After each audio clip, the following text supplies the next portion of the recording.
Section G, Plot 14.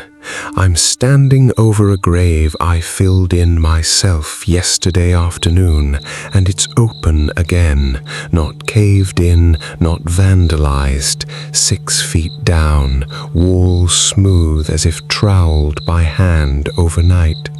I haven't radioed it in yet. I'm listening instead, because something is singing very faintly from somewhere below the dirt line, in a language I don't recognize, in a voice too thin to belong to anyone alive.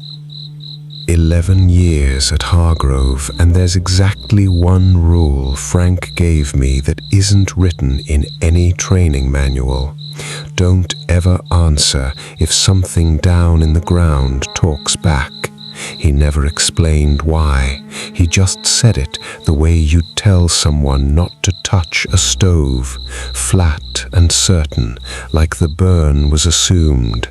Tonight, I broke it. I leaned over the hole with my flashlight, and the singing didn't stop, didn't even pause, like whatever was making the sound hadn't registered that I was standing right above it. The beam caught a thin grey mist clinging low along the bottom of the grave, not rising, not moving with the air, just sitting there the way water sits in a low spot after rain, and pressed into the walls all the way round at even intervals, like something had raked its fingers slowly down wet clay with the shapes of hands, 5-fingered, human-sized, frozen mid-drag, like whoever made them had been pulled backward before they finished clawing their way up. If you've ever stood somewhere quiet and felt a rule you were never taught out loud kick in anyway, the kind that just tells you don't answer, don't look too long, don't ask what that is, you already understand exactly what kept me from climbing down into that hole. If you want more of these, subscribe. The singing stopped the second I said, out loud without meaning to, "Who's there?" And the cold that replaced it didn't come from the air. It came up through my boots first, into my knees, before it ever touched the rest of me. I've worked cold nights at Hargrove before, plenty of them, and I know what real cold feels like against skin. It arrives from the outside in, air first, then whatever's exposed, then eventually your core if you stay in it long enough. This came backwards, bone first. It sat behind my kneecaps like it had climbed up out of the ground itself and gone looking for the places in a body that hold still the longest. I filled the hole back in before sunrise, working fast, not looking too closely at the walls as the dirt covered them. I told the office it had settled overnight, same as always. I didn't sleep that day. At 3 a.m. the following night, doing my normal sweep, I saw them from 2 rows away before I understood what I was looking at. A line of figures, 6 or 7 of them, walking single file toward Plot 14, dressed too formally for a Tuesday night, coats and hats in a cut that hasn't been in style since before I was born. No footsteps, no voices, the grass under them didn't bend.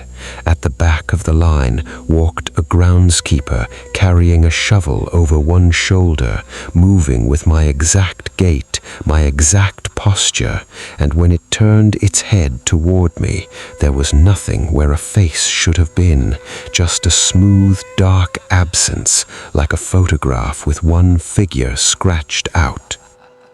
They reached the grave. A coffin I never saw anyone carrying lowered itself into the hole on its own weight.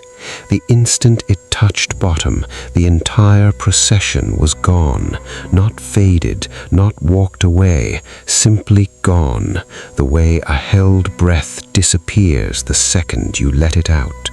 Plot 14 was filled and packed by the time I forced myself to walk over and look.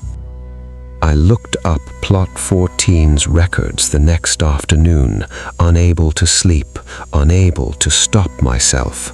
County paperwork lists it as reserved, but never occupied, a family plot purchased in 1961 by a man who moved away before he ever needed it, the deed lapsing decades ago into cemetery ownership. No burial on file, no service ever held there until tomorrow's 10 a.m. If no one has ever been laid in that ground, I don't know whose funeral I watched. I don't know whose coffin that was. I only know it wasn't the first time that procession has walked that row, and it filed away from me tonight the same unhurried way it must have filed to the ground the very first time, however many years ago that was. I haven't gone back to check whether the hole opens again tonight. I don't need to. I can already hear the singing starting, faint from somewhere behind me, and I haven't turned around yet.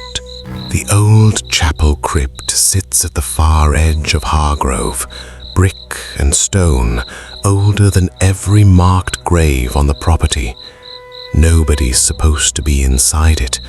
Nobody living, anyway. I heard the crying on a Thursday, faint at first, a child's voice, muffled like it was coming through a wall rather than an open room, calling for someone whose name I couldn't make out.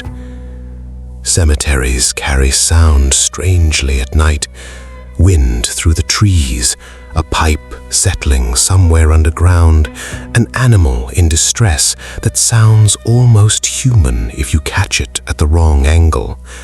I told myself that walking toward the crypt.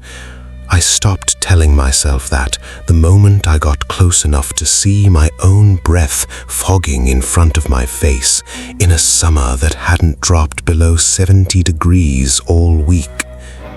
The crying was coming from inside, behind a door that's been padlocked since before I started this job.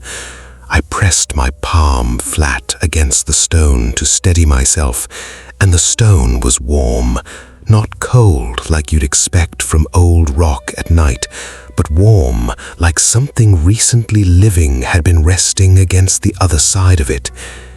Through the small barred window near the top of the door, at exactly the height a small child would stand, a handprint had fogged itself into the glass from the inside. 5 small fingers, a palm, already fading as I watched it. I said something, I don't remember what, some reflex of comfort you offer before your brain catches up to the fact that nothing should be answering. The crying stopped instantly, mid-sound, cut off the way a recording cuts off when you pull the plug. And in the silence that followed, close enough that I felt breath move against the side of my neck, a voice said my name, not shouted, not whispered exactly, said plainly, the way someone says a name when they're relieved to finally have found you. There was no one behind me.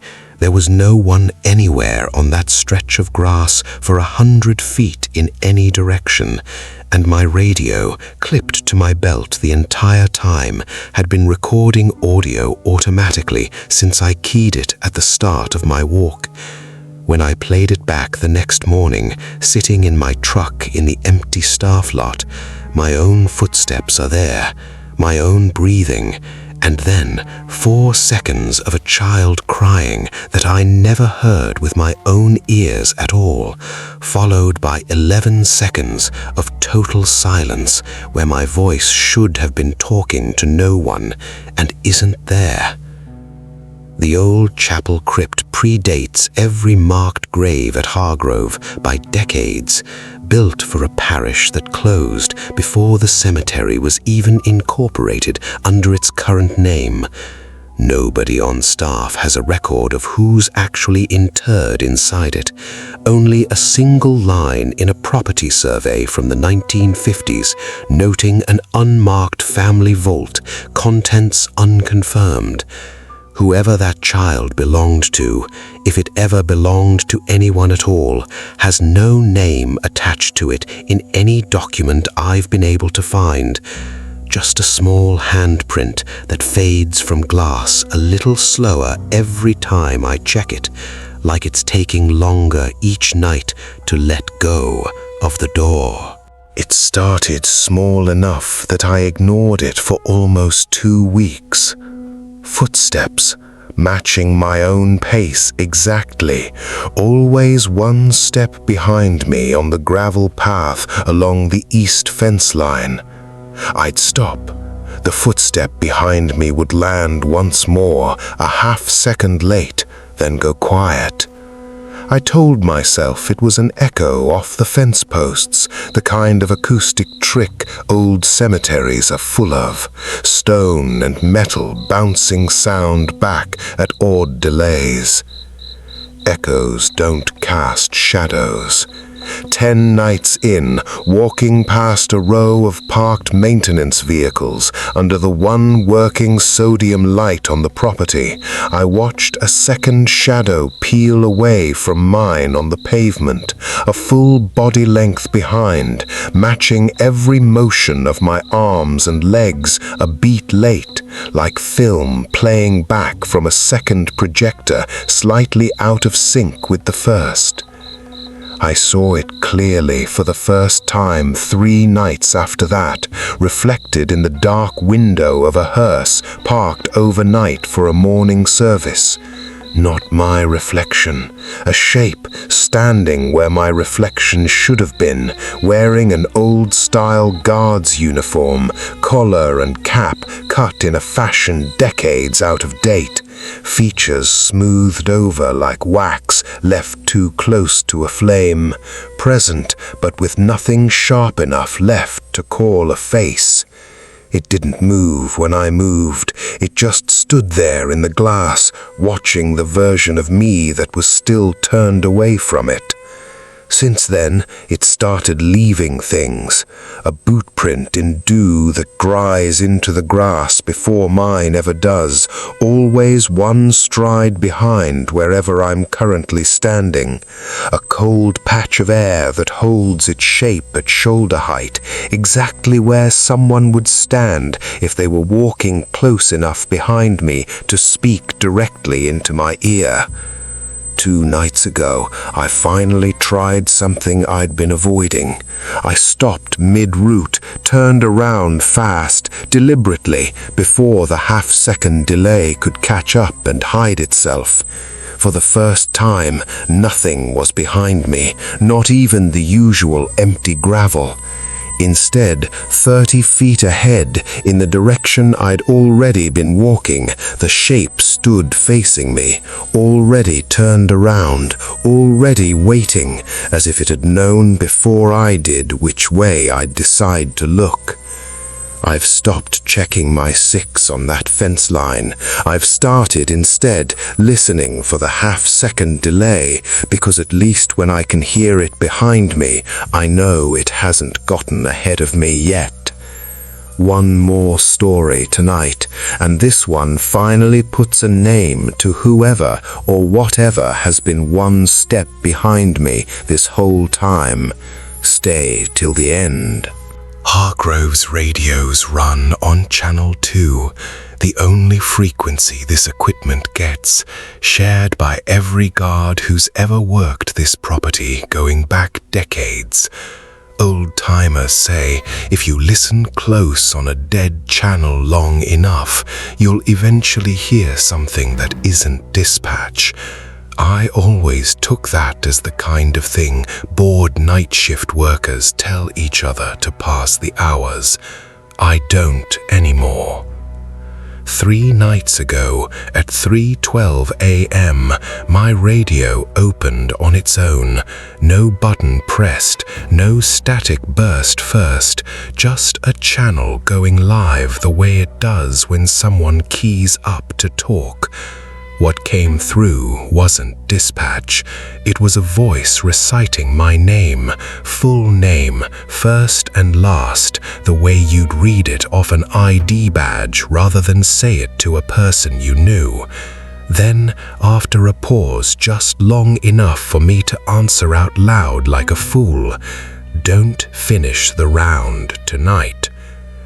I asked the front office the next morning if anyone else had access to Channel 2, if there was any way another guard, another company, anyone at all could have keyed onto our frequency and known my full legal name off a system that only the office manager and I are supposed to have access to. There isn't. There's never been another guard on shift alongside me at Hargrove. There's only ever been one man working this exact channel before I did, and I already know his name because I've been carrying it around in my head for weeks now without saying it out loud to anyone. Edwin Voss never signed off his last shift. Payroll records show his contract ending mid-cycle.